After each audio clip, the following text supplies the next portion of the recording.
নমস্কার, আমি সোমা। আমার চ্যানেল সোমা ডায়েরি ওয়ার্ল্ডে তোমাদের সবাইকে স্বাগত জানাই। আর সকালবেলা আজকে উঠে দেখলাম বেশ সুন্দর আকাশটা। দুদিন বৃষ্টি হয়েছে তো এখন একটুখানি রোদ এসছে। জানলা দিয়ে পুরো মেঝেটা একদম রোদে ঝলমল করছে, বাইরেটাও বেশ ঝলমল করছে, খুব ভালো লাগছে দেখতে। আর ঘরটা ওর জন্য বেশ শুকনো শুকনো লাগছে। অন্য অন্য সময় না একটু স্যাঁত স্যাঁত করে যাওয়া হয় বৃষ্টিতে, ঘরে হয়তো জল ঢোকে না, তাও না একটা বৃষ্টিতে যাওয়া হয়। আসলে আমরা মানুষরা তো কোনো কিছুতেই সন্তুষ্ট না। দুদিন আগে যখন খুব গরম ছিল তখন ভাবতাম কবে বৃষ্টি হবে, কবে বর্ষা আসবে। আর যেই বর্ষা এসছে এখন ভাবছি আর একটু বৃষ্টিটা কম হলেই ভালো লাগে। আর এই যে ছাতাটা ঘরেই শুকাতে দিয়ে দিয়েছি, ছাতাটা কিন্তু একদম ভিজে চুপচুপ হয়েছিল। আর এই ছাতাটা না আমি যেখান থেকে কিনেছিলাম আসলে একটু স্পেশাল ছিল ছাতাটা। ছাতাটা হচ্ছে একদম দেখে মনে হচ্ছে প্লেন, তোমরা হয়তো অনেকেই জানো। এখানে না বৃষ্টির জল পড়লে সুন্দর একটা সেলফ কালারের মধ্যেই না ফুলের মতন প্রিন্টের হয়ে ওঠে। আগে একটা ছাতা ছিল সেখানে সাদার মধ্যে হতো, আর ওটা নষ্ট হয়ে গেছে। ওটা আমি নৈনিতাল থেকে নিয়েছিলাম, আর এটা আমি বিন্দু থেকে নিয়েছি। তো এটাতে সেলফ কালারের মধ্যে ছোটো ছোটো ফুল হয়, বেশ ভালো লাগে দেখতে। আর এখানে ছাতাটার কিন্তু কালারটা অন্যরকম লাগছে। ছাতাটা কিন্তু বেশ সুন্দর একটা জাম কালার। সব মানুষেরই তো বিশেষ বিশেষ কিছু জিনিস আছে পছন্দের, তা আমার মন না সেরকমই একটা ছাতার প্রতি খুব আগ্রহ। ছাতা, ব্যাগ আর জুতো। আর একসময় ঘড়িরও খুব আগ্রহ ছিল, এখন ঘড়িটা একটু কম হয়েছে, কিন্তু এই ছাতা, জুতো আর ব্যাগ এগুলোর থেকে না আমার মনই সরে না। যখনই দেখি তখনই মনে হয় যেন এটা আমার লাগবেই, এক্ষুনি কিনে নিই। আর ছাতা এরম করতে করতে না প্রচুর ধরনের ছাতা জমে গেছে। আর আজকে একটু তাড়াতাড়ি করে কাজকর্মগুলো সেরে নিচ্ছি। সমাধি না থাকাতে তো একটু অসুবিধা হয়েছেই, কিন্তু আজকে আর কোনো রান্নাবান্নার পাট নেই।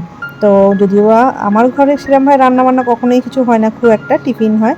তো আমি রাতে না এমনি পরিষ্কার করেই সব কিছু শুই। আমি কেন, সবাই আপনারাও তাই করেন। তো আজকে আবার একটু মাকে নিয়ে বেরাবো। তো একটা পেন্ডিং কাজ মানে রয়ে গেছে অনেক দিন ধরে, যখনই যাই সেটা ঘুরে ঘুরে আসতে হয়। তো এবারেও সে যায় না কী হবে, হয়তো একই রকমই হবে, কারণ কপালটা মনে হচ্ছে খারাপই। অবশ্য তারা বলেছিল যে জুলাই মাসেই আসতে, তো সেই ক্ষেত্রে আমরা জুলাই মাসে যাব। তো এর আগে আমি একবার ভিডিও করে বলেছিলাম যে আমি গেছিলাম মায়ের জন্য মেডিক্লেম করতে। তো মায়ের অফিসে বাবার যত পেনশন, ফ্যামিলি পেনশন মা পায়, তো মায়ের একটা মেডিক্লেমের জন্য গেছিলাম। তো নানান যখনই যাই কোনো না কোনো কারণে না দেরি হয়ে যায়। তো ওনারা এবার বলেছে যে জুলাই মাসেই আসতে। তো আমি জুলাই মাসের মধ্যেই তার জন্য যাচ্ছি, তাই প্রথমের দিকেই যাচ্ছি, দেখা যাক কী হয়। তো এইদিকে সব ঘর দোয়ারগুলো একটু পরিষ্কার করে নিচ্ছি, পরিষ্কার করে নিই, তার থেকে স্নান করে আমরা বেরিয়ে যাব।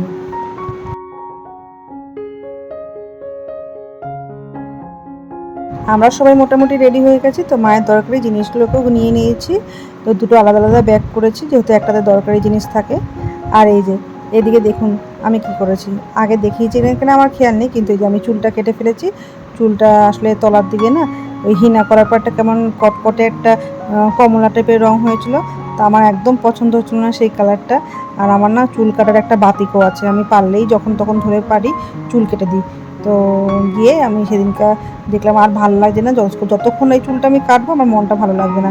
ওই জন্য আমি সোজা পার্লারে গেছি, গিয়ে বলছি চুল কেটে দেওয়া, ওই পার্টিকুলার ওই রঙের পোর্শনটা যেন কেটে দেয়। তো ওরা আমাকে কেটে দিয়েছে, এখন আপাতত এরম হয়ে রয়েছে। আর এদিকে আমরা বেরিয়ে গেছি, আমরা এখন যাব সল্ট লেকে। বাবার অফিস বলেছিলাম এর আগের বারও যে বাবা ইলেকট্রিসিটি বোর্ডে মানে চাকরি করতেন। তো এখন আমরা যাচ্ছি সল্ট লেকে।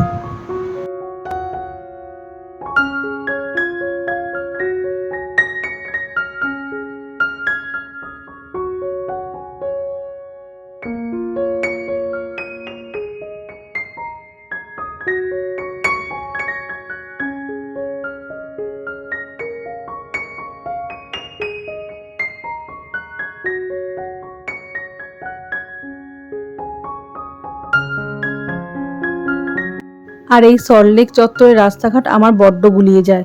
যদিও এখন অনেকটাই সড়গড় হয়েছি, আসলে বাবার সাথেও অনেকবার এসেছি, এখন মায়ের সাথেই প্রায়শই আসতে হয়, তার জন্য এখন অনেকটা শিখে গেছি। নাহলে আগে কিন্তু আমি সল্টলেক নাম শুনলেই আমার মাথায় বাজ পড়তো। আর এই যে গল্প করতে করতে পৌঁছে গেছি বাবার অফিসে। আর কপালটা খারাপ, ওনারা বলেছিল জুলাই মাসে আসতে, তো আমরা জুলাই মাসেই গেছিলাম, কিন্তু আজকেও কাজটা হলো না যেহেতু ওনাদের হাফ ছুটি ছিল। তো যাই হোক, একদিকে ভালো হয়েছে, ওনারা বলে দিলেন অবশ্য যে নেক্সট টাইম আর মাকে আনতে হবে না, অনলাইনেই সমস্ত ব্যবস্থা হয়ে যাবে। তো এটা একটা ভালো দিক। আসলে মাকে নিয়ে আসাটাই একটু সমস্যা হয়, মা তো সবসময় এরকমভাবে মানে চলাফেরা করতে পারে না, এখন মায়ের পায়ের যেহেতু একটু সমস্যা আছে, তো ভালোই হলো মায়ের দিক দিয়ে যে মাকে আর আসতে হবে না।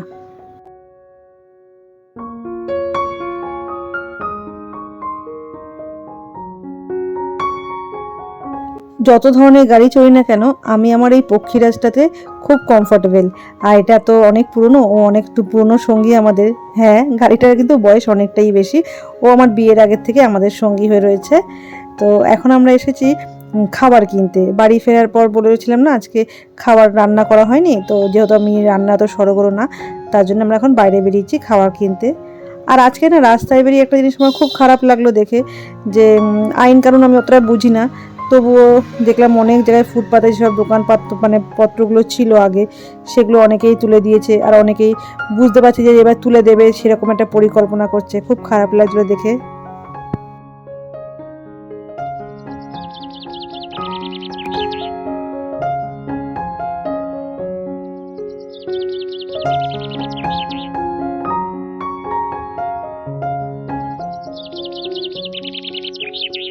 পরন্তবেলায় সূর্য যখন অস্ত যাচ্ছে তখন কিন্তু দেখতে ভারী সুন্দর লাগে, একটা খুব সুন্দর রং হয়ে থাকে। আর তার সাথে যখন বসে বসে দেখছিলাম সূর্যটা অস্ত যাচ্ছিল, হঠাৎ করে মনে হলো আমার একটা টব এরম ভাবে রাখা রয়েছে, তো নিচ থেকে তুলে না ঠিক এখানটায় রাখলাম, রেখে ক্যামেরা দিয়ে যখন ভিডিও করছিলাম আমার দেখতে বেশ ভালো লাগছিল। তাই এই ব্লগটার মধ্যে আমি এটাকে অ্যাড করে দিলাম, বেশ ভালোই লাগছিল দেখতে, আমার মনে হয় তোমাদেরও ভালো লাগবে।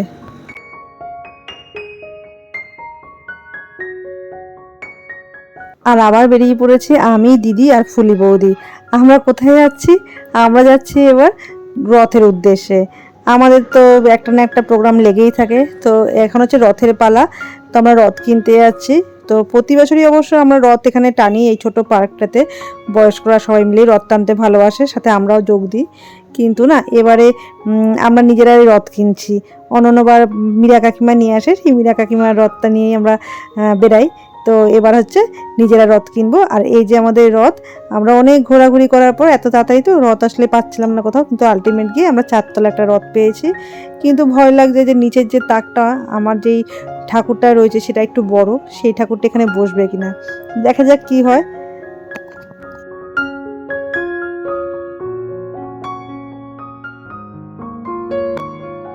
আর এই কি সর্বনাশা কাণ্ড, ভারী বিপদে পড়ে গেছি।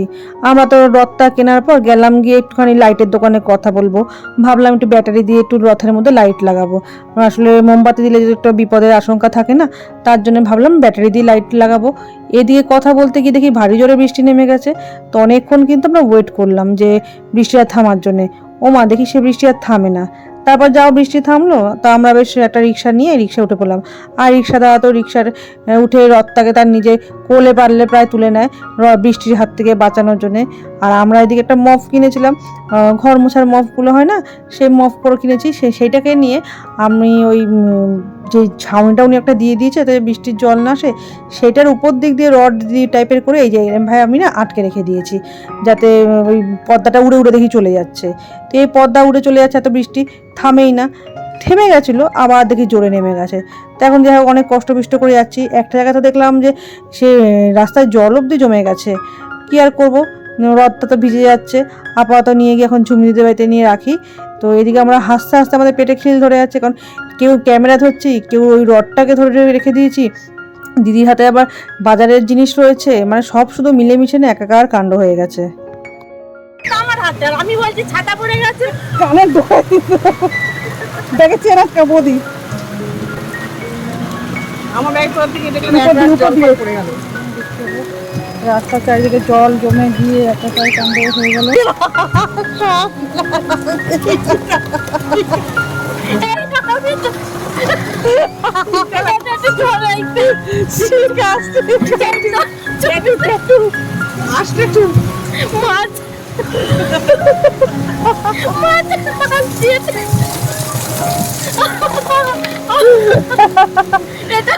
এই ফোন কর দরজা খোলো, আমরা আসছি।